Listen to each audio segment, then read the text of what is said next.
So, since this is a music channel, I thought why not do a song about how to build your own PC.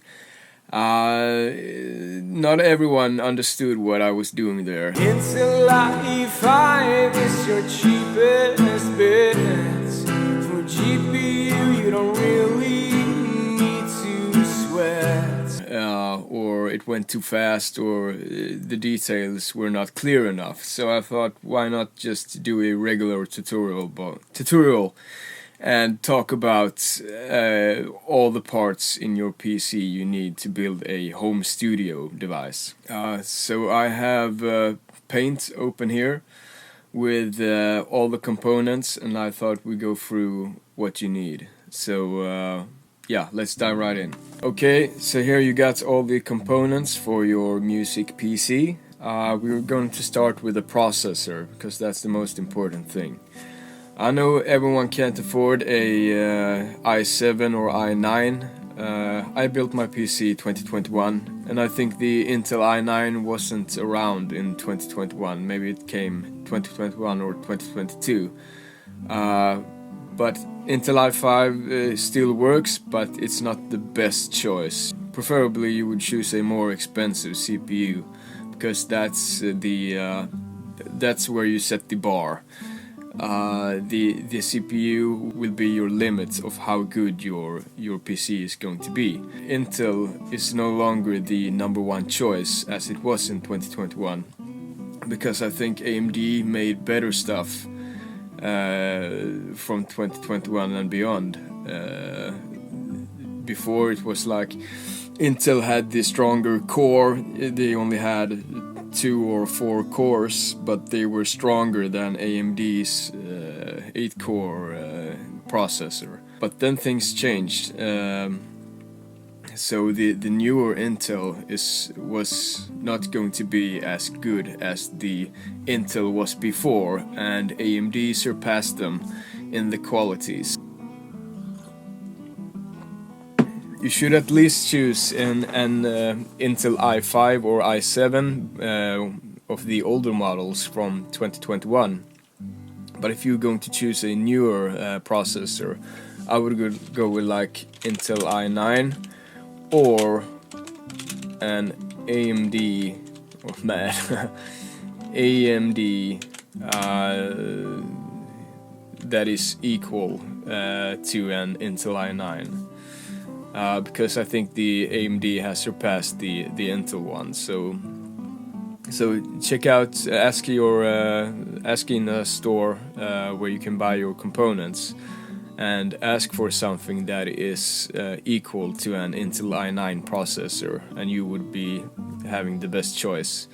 Or if you're going to build with older components, I would go for at least Intel i5,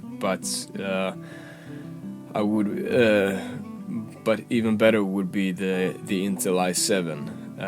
I would like to have an Intel i7 installed in 2021, but I didn't have the budget then, so I went with the Intel i5 instead, and it has worked. I can't complain. Everything is working quite smooth, but I had to upgrade everything else in my computer just to assist my processor, and it can only get as good as my processor was. So when I had like many third plugins in, and I had like track after track after track with instruments and song files and so on, things build up, and your processor has to work a lot harder. So if you have extra money, I would just buy a more expensive CPU, and you can upgrade your PC later on with all the other components, because they are not so important as your CPU. So that's a lesson I learned myself. So there we got your CPU. And when you have chosen your CPU, then you can see what motherboard will fit your CPU, because you can't just buy any CPU and then any motherboard. They have to fit. So on the underside of your CPU there will be pins, and those have to fit on your motherboard. So the motherboard will have a slot with with an exact amount of pins that will fit a certain CPU. So you have to make sure that those fit when you search for a motherboard.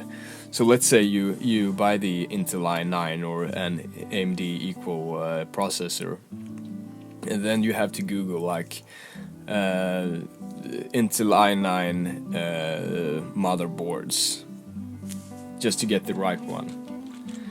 So fit with CPU. And then we come to hard drives. That's one of the most important things after your CPU.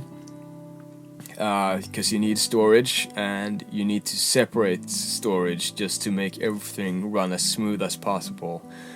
So first off, I would choose, if you got money for it, I would choose an M2 drive, because that is the fastest choice out there today.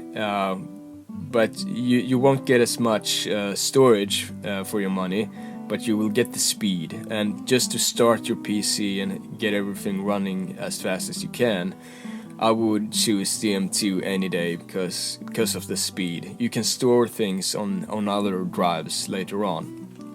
But if you haven't got the money to buy an M2 and you think the storage is a little too little on an M2, just buy an SSD. It will work fine, and those are quite fast enough. But in this case, so this is an M2 drive, and you have to make sure that you got an M2 slot on motherboard. So let's see, let's move it there. And then you want your OS, your operating system. So in my case, I use Windows. So if you get, for example, Windows 10, I know it's 11 today, but let's say Windows 10. I actually prefer Windows 10. You should put your operating system and install it on your M2 drive. So everything will start on your M2 drive. You just start up in seconds, and then you're good to go. And then you want an SSD drive to run things on. So here is an SSD, and it should be at least 500. Let's see if we can. So like a 500 gigabyte SSD, it could be a great start. Buy more storage if you got the money, but 500 gigabytes is quite kind of the lowest bar. And there you can have your. So let's see, you have your music files here, and you got maybe your third-party plugins.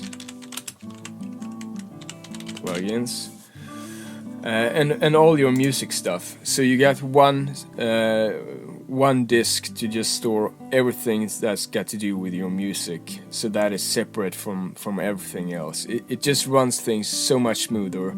So you won't have to search between thousands of files. You got your games, you got your music files, you got pictures, you got I don't know, video programs and everything. And you maybe got documents and so on. Just have your music files separate. Everything will run smoother, and that will make things better for your CPU as well, to search in your file system, and things will run so much smoother. And then I would choose a backup drive. And of course, SSD would be a great choice for this. But if you want to save money, I would recommend just to buy a cheap HDD drive. They won't cost you much today. Like 2025, you can get a 3 terabytes hard drive for like nothing, and you can even buy them used. So here we got an 8 terabytes hard drive, and I think you can find that one for like $100. So your HDD drive will be your backup drive, and you want a lot of storage, many terabytes, to back up files for a long time. so you won't have to change the storage, the drive later on, like in 1 or 2 years, because it's full. Now you want a massive amount of storage just to be able to store everything every day for years and years. So buy a cheap HDD drive for backup. And then I would actually buy another SSD drive just for games. If you are a gamer too, like I mentioned in my song. And maybe you're a gamer too. Have a separate drive for your games. You could have it on your M2, but since your M2 doesn't have a lot of space on it, a separate SSD drive just to store your games and your newest downloads on Steam or whatever you have, makes things very smooth. So then you got your M2 to start everything, you got your music drive, SSD drive, and then you got your HDD backup drive, like let's say 8 terabytes, and then you got another SSD for your games, 1X games. Okay. And then you get your RAM memory. I would say this is also very, very important if you got plugins that use a lot of CPU and RAM. When you select your DAW, what DAW you want to have. For me, I got the Ableton Live Standard. And if you Google the requirements for Ableton, you will see like the requirements are 8 gigabytes of RAM. But since I've used Ableton for a while now, and I've used the regular plugins, I've used third-party plugins, and I've noticed that you need a lot of RAM, especially if you got a worse CPU. You need a lot of RAM to support your CPU. So here's a clip just from another tutorial about latency, where I kind of explain how things work between your CPU and your RAM memory when you have processes that takes up a lot of power from your RAM memory and your CPU. So check that out. So let's pretend that this file here, or this map on the left side, is your CPU. No, sorry, it's your hard drive. And this here on the right side is your RAM memory. This might not be 100% correct, but it's just the essence of it. So here you got your hard drive. You got here file 1, file 2, a bunch of files, and you're going to pull forward a plugin from this hard drive. Your CPU is going to search between all the files here, and if you get an HDD drive, that's gonna take some time. SSD drives are faster, but you still got the problem. So what the RAM does, the RAM search for the plugin you want, so we got plugin 1 here, and then it pulls that out and temporarily stores your plugin to the RAM. So now your CPU can just check the RAM and pull forward the plugin. So here you get one file to search for and no other files. And in your hard drive you got a bunch of files and just one plugin you search for, and that's gonna take some time. So okay, so we're back, and I would select at least 32 gigabytes of RAM instead of 8. For myself, I got 64 gigabytes. Just to make everything run as fast as possible, because you don't want things to lag when you're recording and stuff, and you don't want the latency. So when you got many third-party plugins, you got many tracks and going on, and everything builds up and takes a lot more space, takes a lot more power on your CPU and your RAM memory. You don't want that to affect your creativity, and when you record and so on, you don't want it to pause your process, because maybe you don't get the time. maybe it's another week until you can record again, and you have to fix some issues and maybe export the file and import it so you can start over on a clean slate, but you can't manage the details because you have a already exported file with all the plugins in. To just build this PC as a beast from the start. And it doesn't have to be so expensive. You can buy older parts to buy a good studio PC. But then on the other hand, the DAWs are developing all the time. So there will come new updates from time to time that will require more and more of your PC. So yeah, that's it about RAM, I think. Then we get the GPU, your graphics card, and I wouldn't, unless you're a real gamer, you want a good graphics card. But if you're just doing music, you don't really need a graphic card that is top notch.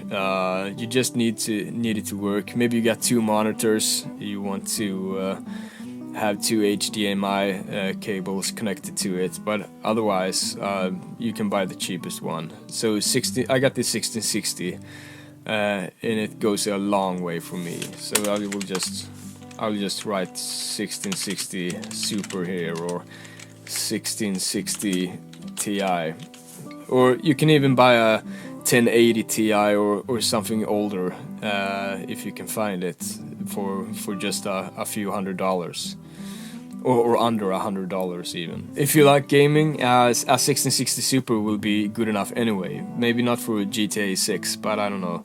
Then you can just upgrade if you want to play that game. And then you got your case. So you want a silent case. You want a case that has good airflow, with fans that are pretty large, like above 120 millimeters.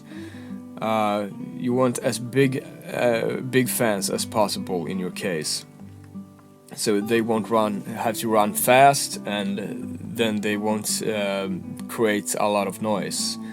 So a silent case. I got the Next case. It's the brand. So see if you can find a Next case, or just Google silent PC case, and you will find some good alternatives there. We will also have to get a good PSU. You need enough power for all your parts. Now you got many drives to run. You got a nice GPU, your graphics card, but you also got many RAM memories, and you got a tough CPU, and maybe you got many fans in your case as well. So I would recommend at least 650 watts of PSU power, because you want some space between what you use and what your maximum effect can be. So see if you can find a 650 watts PSU to power up your PC. And lastly, this is your CPU fan. And this thing is going to make sure that your PC really is silent, but also won't burn up your CPU, because your CPU is kind of the most expensive thing you got in your PC, and you won't like if your CPU burns up like from day 1 or 2. So just to keep things safe and keep things running cool and silent, I would go for a bigger CPU fan, because the fan you get when you buy a CPU, it's just a small CPU fan, and those kind of do a lot of noise. So see if you can find a like Nocta fan, or a fan in this size, or an equal brand, because those are the shit to have for your CPU. And there you have it. Here you get all the components you need for a good home studio PC. And here lastly also, you want an audio interface. This is kind of outside of your PC, but If you got studio monitors or you want to record with a condenser microphone and so on, you need an audio interface to convert those signals so that you can have everything on time when you record. It's just if you are going to create music and you're going to record stuff, this is a must-have. You need an audio interface. There are audio interfaces built in on your motherboard, but that's just shit compared to this. And you can get, like, I have the Focusrite Scarlett. Those are one of the most popular and cheapest audio interfaces you can get on a kind of home studio guy type of budget. So if you're starting out anyway, just buy the Focusrite Scarlett. You can find thousands of tutorials on YouTube how it works, and there are so many users, so you can always ask anyone how it works and so on. So yep, that's a complete home studio PC build. And maybe I will do another video where I actually build my own new home studio PC, but mine works just fine for now, so I'll see you.